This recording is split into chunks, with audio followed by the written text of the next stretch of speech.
Fala, seus nerds intocados, tudo bem com vocês? Tá começando mais um vídeo aqui na Toca do Nerd, que bom que vocês estão aqui de novo. E hoje é dia de eu acertar mais um dos meus atrasos absurdos com vocês e falar aqui no canal das minhas impressões sobre o último live action da Disney. Esse filme que tá dando o que falar, tem uma galera que adorou infinitamente, tem uma galera que odeia até o último sopro de vida. Eu tô falando de O Rei Leão. Então, se você tá curioso pra saber o que eu achei desse polêmico live action de uma das maiores animações de todos os tempos, fica aqui no canal. Mas antes da gente começar, lembra que esse canal aqui tem parceria com uma das maiores lojas online de todos os tempos, que é a Amazon. E obviamente que a Amazon tá lotada de produtos relacionados ao Rei Leão. Então, se você tem interesse em comprar alguns produtos que você tá vendo nesse vídeo que eu tô mostrando aqui, vem aqui no link da descrição e compra através desse link, porque comprando qualquer coisa, não precisa ser relacionado ao Rei Leão, se você comprar qualquer coisa, um bilhiro de cabelo através desse link aqui embaixo, você vai estar ajudando o canal a crescer e me ajudando a manter todos os conteúdos que eu faço aqui e nas redes sociais. Então, sem mais delongas, vamos para a crítica de O Rei Leão. Meu nome é Tarcísio Cunha e você tá na Toca do Nerd.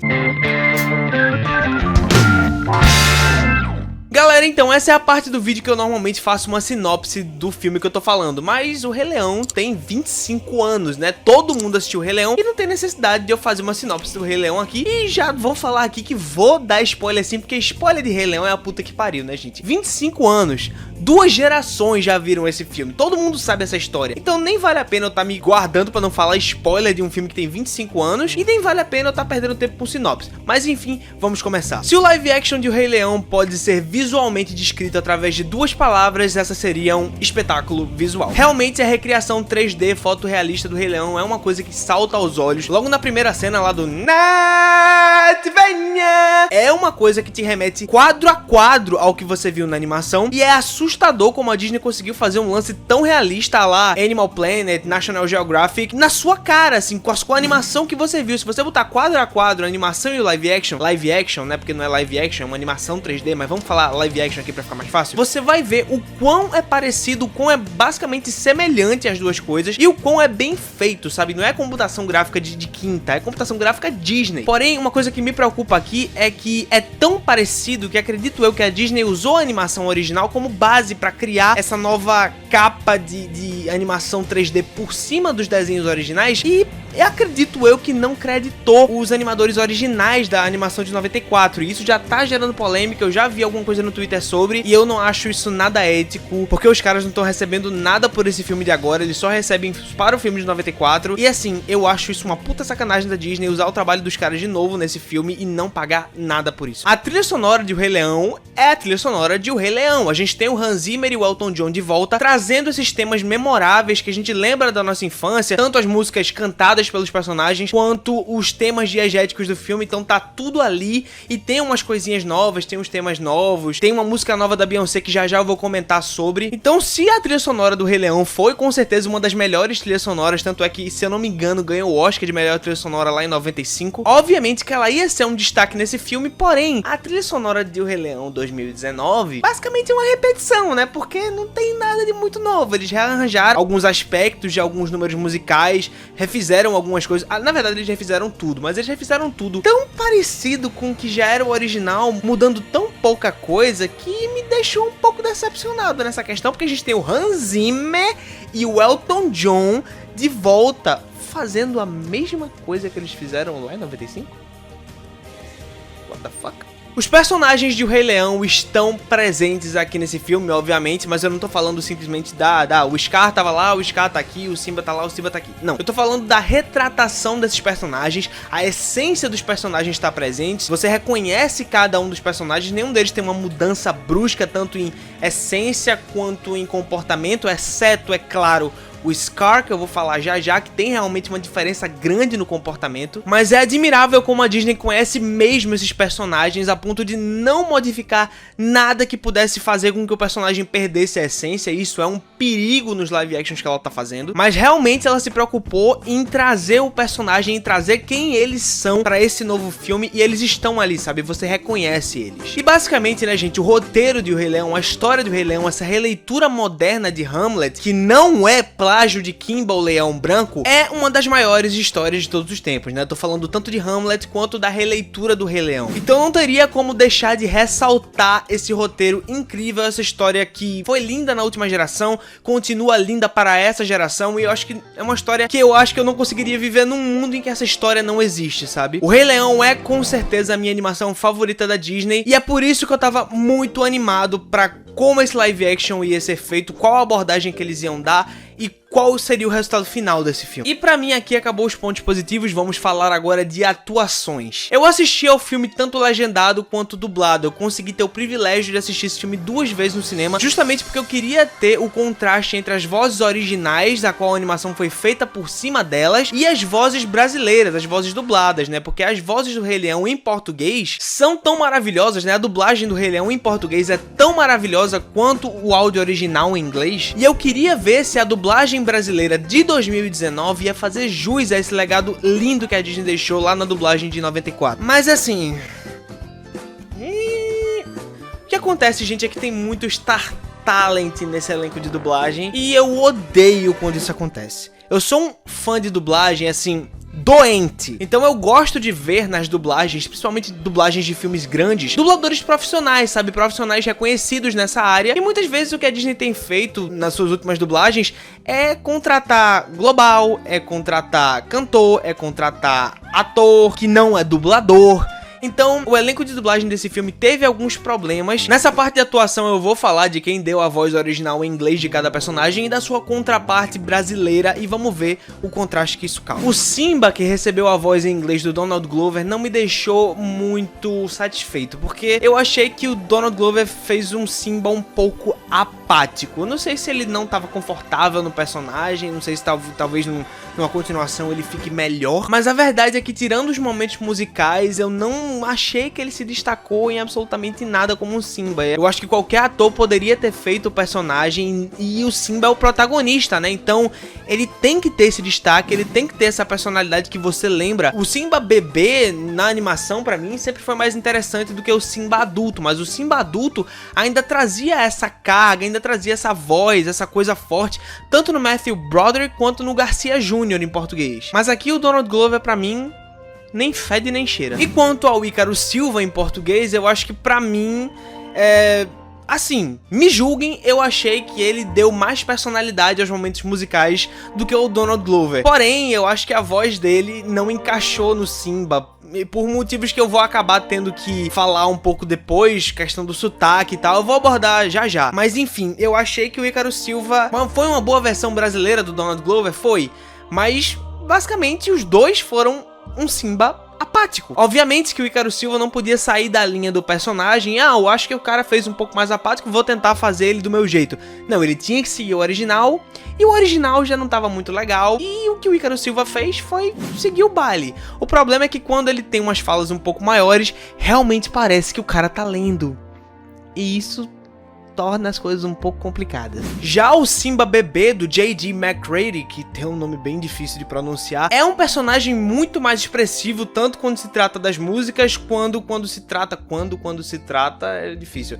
Mas enfim, ele é tão expressivo musicalmente quanto nos diálogos. O garotinho consegue ter presença, apesar dele não ser muito ajudado pelo fotorrealismo que impede os personagens de ter real expressividade. A voz, se você fechar o olho e ouvir o que o moleque tá falando, ouvir a entonação dele, você vê que ele tá investido no personagem, e as músicas que ele canta, né, o que eu quero mais é ser rei, aquelas partezinhas de Hakuna Matata, o moleque manda bem, ele é um bom cantor, me lembrou até o Michael Jackson criança. Já o João Vitor Mafra, que é a contraparte brasileira do Simba bebê, ele é um ex-participante do The Voice Kids, então o moleque canta bem pra caralho, é muito bom, ele é muito bom mesmo. Ele é melhor que o J.D. McCready? Ele não é não, mas ele canta bem. Porém, é aí que começa o problema do Star Talent que eu falei pra vocês. Ele é um bom cantor, mas o menino não é ator, ele nunca tinha feito nada antes desse filme, e não é culpa dele que a Disney cismou com a cara dele e escalou ele como co-protagonista de um dos maiores lançamentos dela. Então eu acho maravilhoso que ele tenha encontrado mais um nicho pra trabalhar numa carreira de dublador. Porém, pra você dublar um protagonista da Disney, eu acho que você precisa de um pouquinho mais de experiência, né? Porque o João Vitor Mafra tem um problema parecido com o Ícaro Silva, que é o fato de alguns diálogos ele parecer que tá lendo. Enquanto o J.D. McCrary, não sei se ele tinha mais experiência, mas o fato da animação ter sido feita em cima da voz dele pode ter ajudado o menino a encontrar a expressividade certa do Simba, e a direção da dublagem dele, da gravação do áudio original, foi a direção do Jon Favreau. Então fica difícil, né, comparar isso. Com relação a Nala, que é a Beyoncé e a Isa, é aqui que a gente encontra uma das principais disparidades desse filme. Esse não tá... Enfim, você entende. Porque a Beyoncé é uma cantora com um histórico grande de atuação. Ela já atuou em alguns filmes bons e alguns filmes grandes. Por isso, tanto nos momentos musicais da Nala, né, Can You Feel the Love Tonight, aquela música Spirit, que acabou virando uma música diegética, mas deveria ser uma música da Nala, a Beyoncé se sai super bem, ela consegue dar um nível de atuação bacana pra Nala, consegue dar expressividade à personagem, e obviamente que nas partes musicais ela tá impecável, porque, porra, é a Beyoncé. E a Isa, hein, gente? A Isa já tem um problema, não culpa dela, mas culpa de quem a escalou, que não foi ter percebido que o elenco de dublagem desse filme é 90% paulista. Então o sotaque de todo mundo tava equilibrado, tipo, até o Ícaro Silva, que tem um sotaque parecido com o sotaque carioca, ele nasceu em São Bernardo do Campo, em São Paulo, logo ele tinha um sotaque lá meio neutro, mas ainda assim parece com o sotaque carioca. Mas a Isa, meu velho, é todo mundo paulista, e a Isa chiando, tá ligado? A Isa cariocando pra caralho. Então, além dela não ter histórico de atuação nenhum, porque eu fui na Wikipédia, ela só atuou como ela mesma em Vai Que Cola, sei lá, ela foi escalada pra dublar uma co-protagonista da Disney sem histórico de atuação e ainda com um sotaque diferente do elenco de dublagem inteiro. Aí é foda, né, Disney? Então eu não gostei das partes da Isa, não gostei dos diálogos dela como Nala, eu achei que foi uma das piores dublagens do filme. Isa, você que me perdoe, você canta pra caralho, mas atuar você ainda não tá naquele ponto, vai fazer um curso de teatro, tá?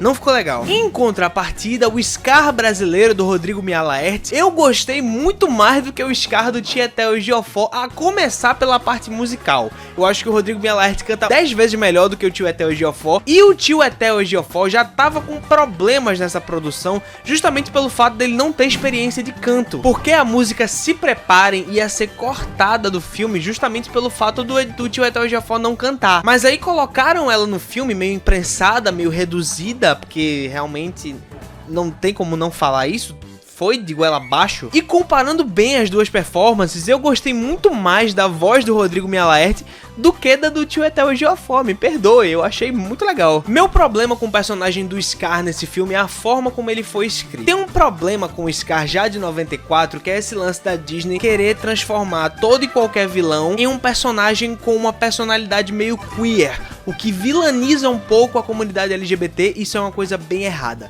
Porém, transformar o Scar, tirar todo o charme do personagem, sendo queer ou não, tirar todo o charme do personagem e substituir esse charme por gritaria e agressividade masculina, eu achei que não foi uma troca muito justa, sabe? O Scar era um personagem, era um vilão tão charmoso, tão dissimulado é a palavra, e nesse filme o Scar ainda é interessante. Inclusive, tem umas partes desse filme que o Scar pesa muito mais na consciência das pessoas com quem ele tá falando do que o Scar de 94, porém, esse Scar, ele é muito mais agressivo, ele grita mais. Enquanto o Scar usava a lábia pra convencer as pessoas lá em 94, aqui ele usa o grito. E isso eu não achei muito legal, não. O Zazu teve a voz do John Oliver e do Marcelo Caudalho, e os dois, pra mim, foram basicamente equivalentes. O Zazu desse filme é um pouco mais ativo, ele é um pouco mais engraçado, ele assume mesmo essa questão de figura cômica nesse filme, ele não se leva tão a sério e acaba ficando engraçado por causa disso, como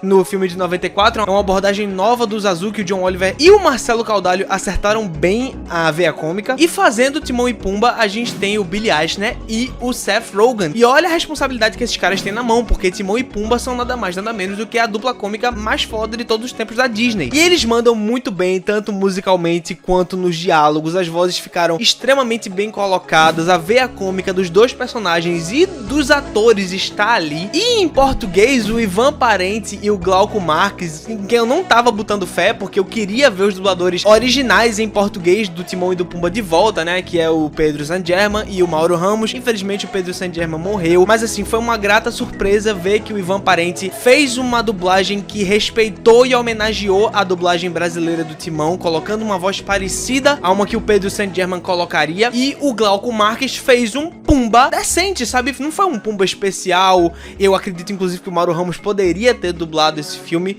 mas não rolou. Mas eu achei que o Glauco Marques foi uma boa escolha, eu achei que ele entendeu o Pumba, e eu achei os dois, assim, a química dos dois, tanto em inglês quanto em português, eu achei fenomenal. E agora chegou o momento mais polêmico e perigoso desse vídeo, que é quando eu vou falar dos pontos negativos do live action do Rei Leão. É esse momento do vídeo que a galera vai começar a comentar o vídeo me xingando, vai jogar o vídeo no grupo do WhatsApp me xingando também. É hora de ser xingado, é agora. A primeira coisa que eu queria falar pra vocês, aproveitando até que eu acabei de falar de atuação e de áudio original e de dublagem, é o que eu chamo de uma dublagem desequilibrada. Se você assistiu o filme dublado, você vai perceber que 90% dos dubladores tem um sotaque pelo menos parecido com o sotaque paulista, né? Todo mundo tem a mesma forma de falar o R, a mesma forma de falar o S. Até mesmo o Simba e a Nala jovens, né, que é o João Vitor Mafra e a Carol Roberto, eles possuem esse sotaque paulista, sendo que quando esses mesmos personagens crescem, né, o Simba e a Nala crescem, por um motivo que ninguém até agora entendeu,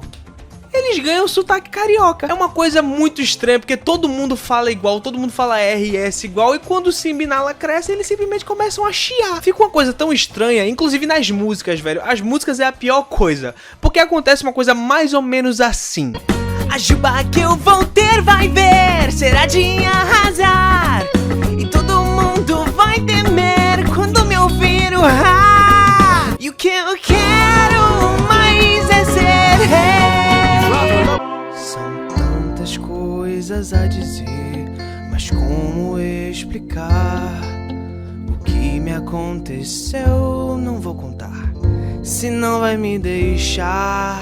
O que é que ele esconde e não quer revelar? Pois dentro dele um rei existe, mas que não quer mostrar.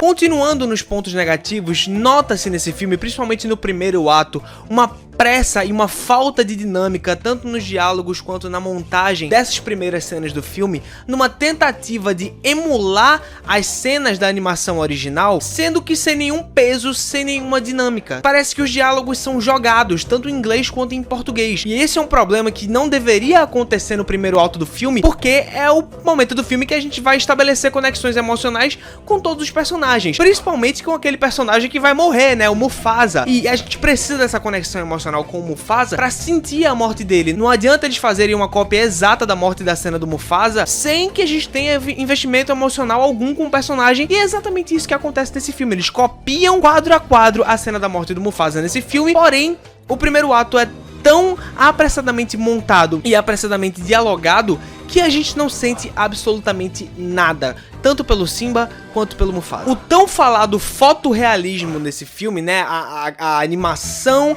3D fotorrealista, ultra realista, é um problema nesse filme muito mais do que é uma novidade ou uma coisa chamativa pra ele. Porque ele tanto atrapalha na expressividade dos personagens, nesse negócio do um leão não sorri, um leão não faz carinha de triste. Tá bom, um leão não sorri, um leão não faz a carinha de triste.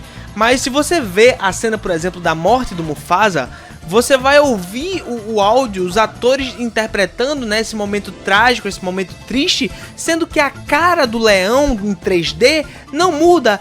É uma coisa mais ou menos assim: papai, temos que ir pra casa. Foi um acidente, eu não queria que acontecesse. Você sente a expressividade no áudio, mas na cara do personagem não, isso é uma coisa muito estranha. Como também em cenas que são, por exemplo, épicas da animação do Rei Leão, elas não podem existir aqui, simplesmente por um desejo do diretor de fazer tudo extremamente realista. Por exemplo, o Rafiki já não pode mais se erguer quando ele vai mostrar o Simba pros animais, porque o centro de gravidade do macaco não tá aqui, e por isso ele não poderia, porque ele iria perder o equilíbrio e cair. Bicho, a cena do Rafiki mostrando o Simba pros animais, naquele começo do Rei Leão, é uma das cenas mais épicas de todos os tempos. E na animação, ela é mostrada de 3, 4 ângulos diferentes de câmera. E nesse live action, o Rafiki parece que tá sem tesão de mostrar o Simba, sabe? Ele estende os braços assim, porque o macaco não pode se erguer, tá ligado? Mas que bela bosta. E isso são só alguns exemplos de quanto o fotorrealismo desse filme mais atrapalhou do que ajudou, sabe? Outra coisa bem deprimente nesse filme que eu acabei falando já no começo do vídeo é que os arranjos musicais foram completamente desperdiçados. Na verdade, os rearranjos foram completamente desperdiçados. Porque as músicas estão iguais, com uma partezinha ou outra diferente. E a única música que teve realmente um rearranjo, que poderia ter sido feito isso com todas as outras músicas do filme, foi The Lion Sleeps Tonight. Pra essa música foi feito um rearranjo muito bom, e por isso ela virou a minha música favorita desse filme. Foi feito pra ela um lance como se todos os personagens que estivessem cantando aquela música compusessem um grupo vocal, cada um fazendo sua parte, um beatbox ali, um baixo aqui, tudo com a boca, parecendo aquela música, sabe, Don't Worry, Be Happy, sabe, que o cara faz tudo com estalos de dedo e movimentação labial. Foi um rearranjo muito legal e muito criativo que poderia ter sido usado em várias outras músicas do filme. E ao invés disso, eles preferiram simplesmente repetir os arranjos exatamente como eles eram. E em outras situações, esse fotorrealismo exacerbado do filme acabou prejudicando os números musicais. Você lembra daquela festa, daquele carnaval, que é O Que Eu Quero Mais É Ser Rei, aquele clipe com todos os animais correndo um por cima do outro e não sei o que? Nesse filme, esse clipe virou o Simba e a Nala correndo num laguinho entre os flamingos e os outros animais. Uma coisa muito sem graça, uma coisa bem corta-clima, bem broxante, pelo menos pra mim. Depois que eu vi esse momento musical, eu perdi a fé, basicamente, em todos os outros momentos musicais desse filme. E sem falar da nova música da Beyoncé pra esse filme, né? Ela fez aquela música Spirit, que ela lançou como single, e tava se falando que essa música estaria no Rei Leão, né? Seria uma música da Nala, seria uma música da Nala sozinha, né? Que ela cantaria sozinha, tipo a Speechless da Jasmine em Aladdin. Sendo que essa música, ao invés de ter sido usada dessa forma, ou ter sido colocada nos créditos, ela foi usada como música diegética de transição de uma cena pra outra. Ou seja, ela se perdeu completamente. Ninguém lembra de ter escutado essa música nesse filme. E só pra terminar os pontos negativos desse filme, além de tudo isso que eu já falei, né, da falta de peso, do ultra-realismo atrapalhando, das músicas mal utilizadas, é incrível como esse filme é só e somente um chamado de nostalgia pra gente dar dinheiro de novo pra Disney por uma coisa que ela já lançou. Esse filme parece que depende do fato de você já ter assistido a animação de 94 e lembrar e apreciar essas novas cenas, justamente pensando no olha como essa cena tá igual à minha infância, meu Deus. Quando você deveria estar apreciando essas cenas pelo que ela tá te mostrando agora, sabe? Não pelo que ela remete do seu passado. Então é um filme que não te dá investimento emocional o suficiente com os personagens. No filme propriamente dito, né? Você lembra do de 94 pra ter investimento emocional com o que você tá vendo agora. E um filme tem que se sustentar por si só, bicho. Então, concluindo tudo isso, de que vale a gente ter uma releitura de O Rei Leão se é uma releitura que só quer fazer uma cópia do original pra te vender através da nostalgia uma coisa que você já viu, com algumas ceninhas extra a mais pra encher 2 horas de filme, que são cenas que poderiam muito bem ter sido colocadas num Blu-ray. Então, talvez eu esteja sendo um pouquinho duro com essas cenas extras, porque elas realmente trazem uma coisinha nova, né, principalmente sobre como foi o reinado do Scar, como foi a dinâmica dos leões com as hienas. Tem umas ceninhas extras da Nala, desenvolvendo um pouco mais a personagem, mas assim, nada disso valendo a pena que se trouxesse o filme do Rei Leão de volta, principalmente com essa roupagem meio cagada, só pra gente poder ver essas cenas. E em especial uma cena que eu quero comentar aqui, que é a cena do besouro rola bosta, que puta que pariu, o estagiário que fez essa cena devia estar se sentindo completamente genial, porque ele conseguiu super mostrar o ciclo da vida através do pelinho do Simba, não sei o que, e na realidade foi uma das cenas de pior gosto, assim, extremo mau gosto que eu vi no cinema esse ano inteiro, talvez nos últimos 5 anos. Eu não sei como é que a Disney conseguiu aprovar isso, teve cabeça pra aprovar isso aí, porque realmente foi cagado, literalmente cagado. E só pra concluir tudo que eu vim falando desde então, o Rei Leão tem sim alguns méritos, né? Eu me diverti com algumas coisas do filme, com as novas interpretações das músicas, com cenas novas, divertidíssimas do Timão e Pumba com o Simba, e obviamente o espetáculo visual da coisa do 3D, do fotorrealismo. Mas o Rei Leão de 1994, a animação original não era um filme que precisava de atualização. É um filme que tá presente ainda no nosso inconsciente coletivo, e essa tentativa da Disney de trazer o Rei Leão de volta para uma nova geração, nada mais fez do que vender de novo a animação de 94 através da nostalgia de quem já tinha visto, para pegar o público velho, para pegar a galera velha da minha idade que assistiu esse filme na infância, para pegar essa galera justamente pela nostalgia e não trazer um filme que por si só conquistasse um novo público. E é infelizmente isso que a gente tem aqui, um filme sem alma, sem objetivos, sem coragem de mostrar algo novo, e com certeza o pior item da franquia O Rei Leão, se você contar os filmes, os VHS, os livros, os produtos, as camisetas piratas. Esse filme vai conseguir ser pior do que tudo isso. Pra mim, O Rei Leão 2019 é um filme nota 5 e olha que eu já tô sendo muito bonzinho. E é isso, pessoal, essa foi a minha crítica do filme O Rei Leão 2019, o live action. Espero que você tenha gostado. Se você gostou e concorda com o que eu falei aqui, por favor, dê o seu gostei aqui embaixo. Se você não concorda, pode dar o dislike aqui embaixo, é feedback da mesma forma. Se você quiser me ajudar a espalhar esse vídeo, a melhor forma que você tem de fazer isso é espalhar ele pelos seus grupos de WhatsApp para que seus amigos vejam. E galera, muita gente vai acabar chegando aqui e talvez muita gente que não concorda com isso que eu falei. Então pra essas pessoas que estão aqui se sentindo ofendidas com algo que eu falei, gente, é só a minha opinião. O Rei Leão é a minha animação favorita da Disney e eu não poderia deixar de falar nada diferente da minha opinião com relação a esse filme. Eu não gostei, eu não consegui gostar totalmente, e eu sei que muita gente acha que a nostalgia que esse filme oferece já é o suficiente pra ele ser uma experiência espetacular, sendo que pra mim isso não foi o suficiente, sendo que, como eu disse, isso é só a minha opinião. Você não tem que desgostar do filme só por causa de mim. E é isso, se você gostou desse conteúdo, eu vou pedir que você se inscreva na Toca do Nerd e aperte no sininho pra receber as notificações dos conteúdos que saem aqui no canal. E pra que eu consiga manter esse conteúdo, a melhor forma que você tem de me ajudar é indo lá na Amazon pelo link aqui embaixo e comprando alguma coisa através dele, porque se você comprar qualquer coisa através do link aqui embaixo, lembrando, você vai estar ajudando o canal a crescer. E é isso, eu vou ficando por aqui. Tchau, gente, até o próximo vídeo da Toca do Nerd. Tchau!